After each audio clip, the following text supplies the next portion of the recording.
And hi there to everybody that's attending. I must say that I'm quite impressed. I don't know if anyone else has mentioned it, but I see we've got 114 delegates or participants in this webinar, which is quite impressive. So as Wally said, my purpose of my presentation is to talk to you about the practice notes and specifically the new CESA guideline. Right, so CESA, as part of the development or production of the new series of practice notes, we have produced a practice note number 45, which is a brand new document. And it is what we call an applications guide to help members and clients understand and use the new CESA scope of services, which was published in March this year. And just for the record, in case any of you are not aware of it, the official short title of the document is the CESA Guideline Professional Fees.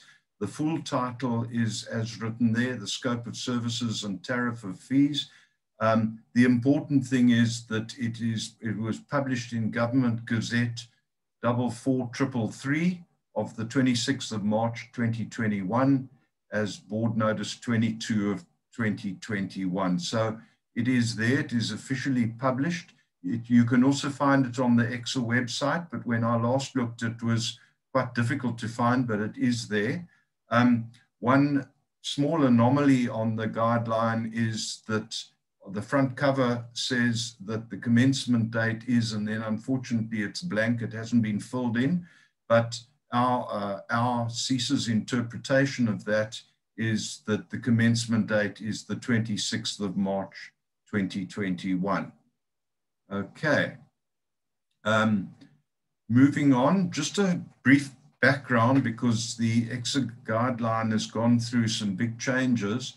From about the year 2000 until 2012, CESA published what we popularly call the old guideline, which was updated every year. And CESA had a lot of input into that document. And then in 2012, CESA published a revised guideline, and the big change in that document was that whereas the old guideline had tables or tariffs of fees for percentage fees, the new guideline, as we called it, no longer had these tables of fees, and it instead had a system whereby you went through a process to calculate a fee. And the whole idea was to make it so that the fee had to be calculated. It couldn't be determined simply by looking it up on a table. This caused a lot of trouble, a lot of confusion in the whole industry.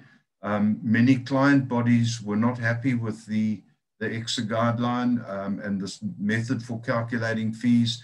Consulting engineers found it difficult and clumsy to use, and it really did become a bit of a problem. So after several years, in February last year, February 2020, CESA commenced the process of developing a brand new guideline, which went through a whole process in around about August, September. CESA and the public at large were invited to comment on a draft document, which CESA did. We provided extensive comment. We went through a long process of investigating, and we put a team together to work on it. And we submitted comment to CESA in September.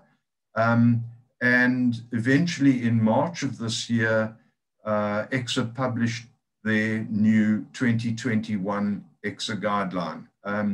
And it was done without further consultation with CESA, which is fine. That is what CESA is there for. And they did incorporate many of CESA's comments but not all. So, that's the background to the new CESA guideline, which was published earlier this year. And we can just look at that in a little bit more detail. Just a few highlights. And I think probably the most important thing about ECSA's guideline, and this was the guiding principle from 2012 all the way up until last year, is that the guideline, and they've actually said it again in the new guideline, that the guideline is not prescriptive, but is published as an aid to assist clients and consulting engineers in reaching equitable agreement on fees for services offered. Okay, that is most important. So the fees that are presented in that guideline are not intended to be prescriptive. In other words, we are very conscious of the requirements of the Competitions Commission and the Constitution of South Africa, which calls for competitive pricing for goods and services at all levels. So before going into the document in any detail, and obviously we've got some really tight time constraints today, so I cannot possibly tell you all the changes that have happened. We'd be here for the rest of the day, but there are a few that I'll highlight. And I just start by really encouraging anyone who uses that ECSA guideline to go through the document properly, read it carefully, make sure you understand it. There are many, many very small, subtle changes that hardly seem to mean anything. And yet, when you look at them in the context of the old guideline and the new guideline, there can be a huge difference. For example, in one particular clause, and I haven't got it in front of me now, but there is a one-word change. There's a sentence that says that the old guideline said the consulting engineer should be remunerated for expenses and costs. And those are expenses and costs like traveling and typing and production of drawings and so on.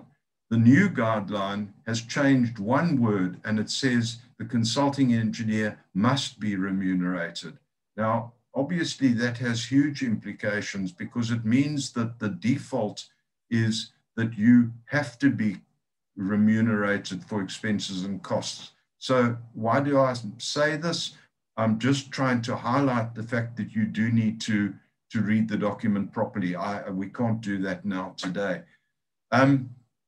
So going through the thing generally, there are a few changes in the section that provides definitions and in the preamble to the document. Suggest you read it. I won't say there's nothing too significant, but just read through it, make sure you understand the changes. Then one of the issues that may cause a problem is that in both the old and the new guideline, there's a very clear explanation that financial administration services by default are part of the service that the consulting engineer provides, okay? And I'm talking like things like providing cost estimates, bills of quantities, and that type of thing, and managing the financial administration of a construction contract. So the new guideline says that as well, but what happened is the old guideline, in the scope of services, the section of the document where the services of a consulting engineer are described for each stage of a project, the old document had these financial administration services indicated in italics to make it easy to identify in the document. The new document does not have that, so there may be some confusion between clients and consulting engineers, and it's just suggested you you make sure that between your client and yourself as the consulting engineer, you both understand what is intended.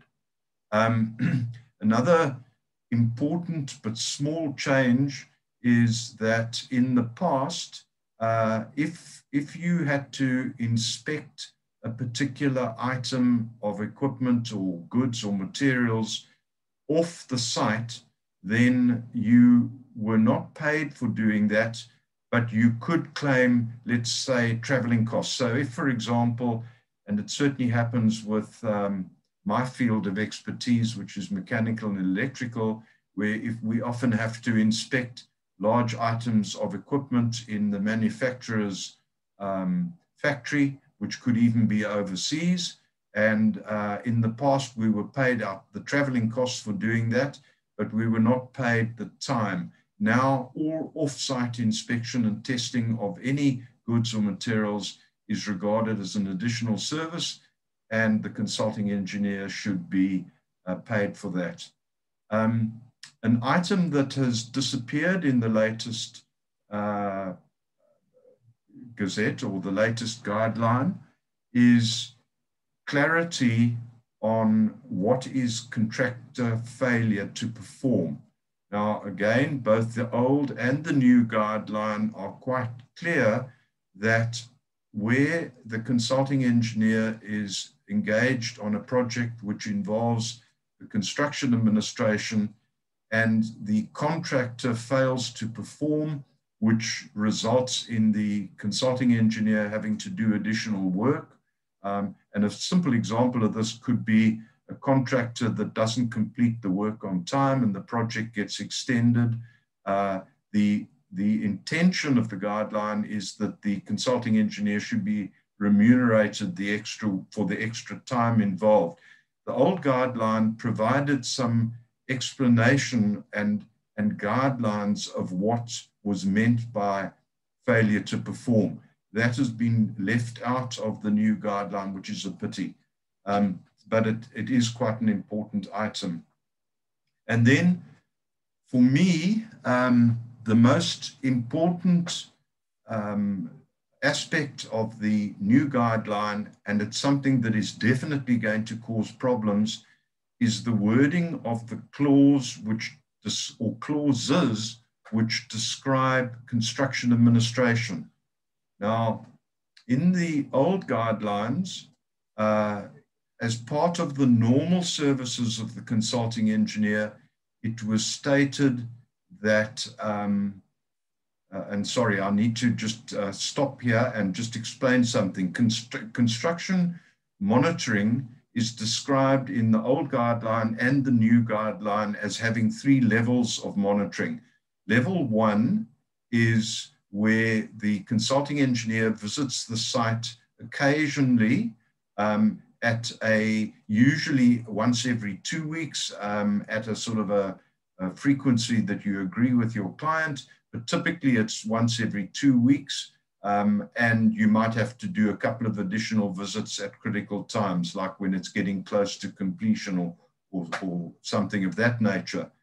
Then you've got level 2, which is what we commonly call part-time construction monitoring, where the consulting engineer provides staff who visit the site regularly, perhaps 3 days a week or perhaps 5 mornings a week, but it's not full-time, but it's a regular part-time visit to site, and it's clearly defined in the professional services agreement, and the consulting engineer gets remunerated for that time on a time basis as an additional service.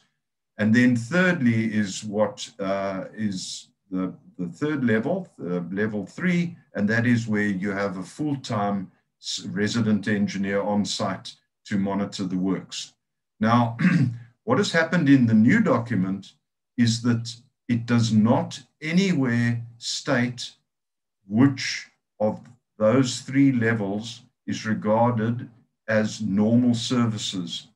It does not even explain that once every 2 weeks is a normal service. It doesn't say that it should be level 1, 2, or 3.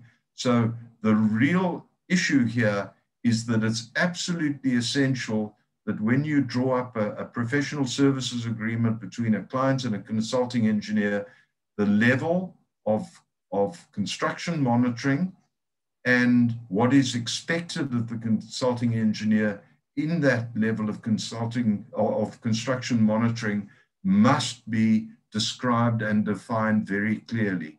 I can guarantee this is going to be an issue which is going to cause problems in the future, and it's something that I hope everyone present will just take a note of and make sure that you make very clear what your intention is when you actually do a project. And then the real big change that everyone will recognize instantly is the fact that the process for calculating fees in the guideline from 2012 to 2016 has been completely discarded, and essentially CESA has gone back to a system of tables of fee percentages comprising a primary and a secondary fee based on those are based on the actual cost of the works, the project value on which the fee is calculated, and that is to calculate your percentage fees. In essence, the tables are absolutely simple and clear to apply. Unfortunately, there's, and I've said it here in inverted commas, there's an error in the fee tables in that the primary fee has been incorrectly stated in all the tables. So if you calculate the fee, and I can't go into that now, it'll take too long, but essentially what happens is that when you move from one set or step of the fees to the next, there's a jump in the resultant percentage fee because the primary fee is incorrectly stated. It's not really an issue, but it does mean that instead of the fees increasing fairly smoothly along a curve as the project value goes up, it now changes in steps, in jumps, and sometimes those jumps go downwards instead of upwards. So I can see this causing some unhappiness to both clients and consulting engineers, and perhaps it's something that you should all just be aware of and perhaps adjust the fees accordingly, because going right back to the very first bullet point at the top, the guideline is not prescriptive. It can be adjusted to suit the situation. And I'm sure this is something that CESA will correct when they produce or publish the next guideline, hopefully at the end of this year. And then the other thing is that there are tables of adjustment factors, which is nothing new. That was always done in the very old guidelines prior to 2012. So as a typical example, if the project involves alterations to existing works, there is an adjustment factor which can be 1.25, but the whole concern that we have about them is that there is some lack of clarity about the application of some, not all, but some of the adjustment factors, which were described quite well and explained quite well in the 2016 guideline, and a lot of those explanations have been discarded. So you have to apply and use the adjustment factors with some care. So be aware of that. And then the final small issue in the new guideline is that it provides a lot of guidance on how to calculate hourly rates. and it makes the statement in the guideline that EXA publishes hourly rates from time to time. And as far as we're aware, those hourly rates have not yet been published. So we can't find them on the EXA guideline, on the EXA website. So for that reason, we suggest that you use the previous methods, which are described on the EXA guideline, in order to calculate hourly rates if you need to do so. Otherwise, you can use the method described in the actual EXA guideline. Okay, so those were just some of the highlights of the guideline. And then the next item, and the final item that I'm going to talk about, is CESA's new practice note number 45.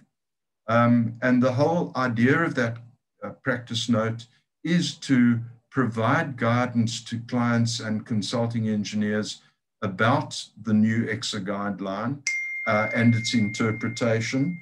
We get sorry, my phone is making a noise. We get a lot of queries from clients and consulting engineers on how the guideline should be interpreted. And that was the real spark that got this practice note going, because it is a service that CESA provides to its members and to client bodies to try and assist where there's a lack of clarity on or lack of understanding of the interpretation of the EXA guideline. So what we've done is to almost put all of these things together in one very large practice note. And it is more than a practice note. It is an applications guide, and it'll describe a whole lot of what we've been talking about. And just very briefly, the practice note has a whole lot of different parts. It gives you a bit of the history of procurement of consulting engineering services in South Africa and how fees used to be determined. And then there's a small section which is very dear to my heart, which talks about the importance of a professional relationship in our modern business environment. And as I say, that is very close to my heart, because I believe that it is possible to maintain a proper professional relationship between clients and consulting engineers, which are based on the key word to me is trust, care, and mutual respect. Those are what a professional relationship are all about, and the practice note talks about that. It then provides you with a summary of some of the processes of procuring a consulting engineer or consulting engineering services. CESA has a lot of information on that, of course, which has been available for some years. It tells you where to find that and how to apply it. It gives you a description of the structure of a typical professional services agreement. And the main reason for that is that it's quite amazing how many people think that mere reference to the EXA guideline, the guideline scope of services and tariff of fees, is in fact a professional services agreement, and of course it's not. And so the practice note explains what makes up a professional services agreement, of which the EXA guideline is merely one part. The practice note then provides quite a detailed explanation of all the various services that a consulting engineer provides, both as what is known as normal services and additional services. It provides an explanation of different methods for determining fees for consulting engineering services, which can be on a time basis or a percentage basis, which are the common ways fees are determined in South Africa, or on a lump sum basis, or there are certain other ways of calculating consulting engineering fees, and that's all described in the practice note. And then finally, there's quite a detailed analysis of of factors in the EXA guideline which can influence the fee calculation. In other words, apart from just simply looking up a table and saying, okay, well, that is the percentage that applies to my project, there are many other factors in the guideline which will affect your calculation because perhaps they're regarded as additional services, or perhaps they're things where the fee needs to be reduced, and the practice note goes into all of that.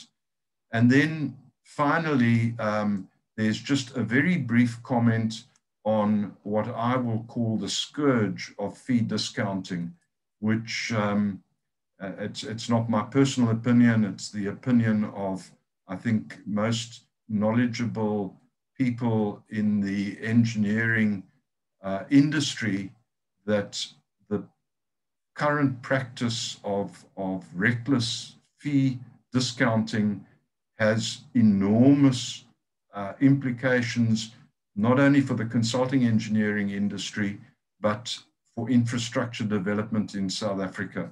And it's something that everybody needs to think about. And on that note, I think I've said what I want to say, and I hope you've all enjoyed it. And thank you very much. Wally, it's over to you again.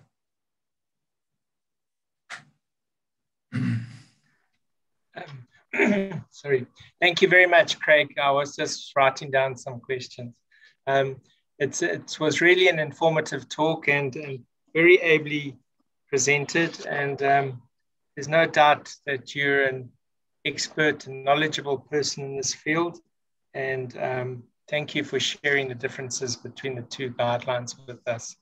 Thank you very much.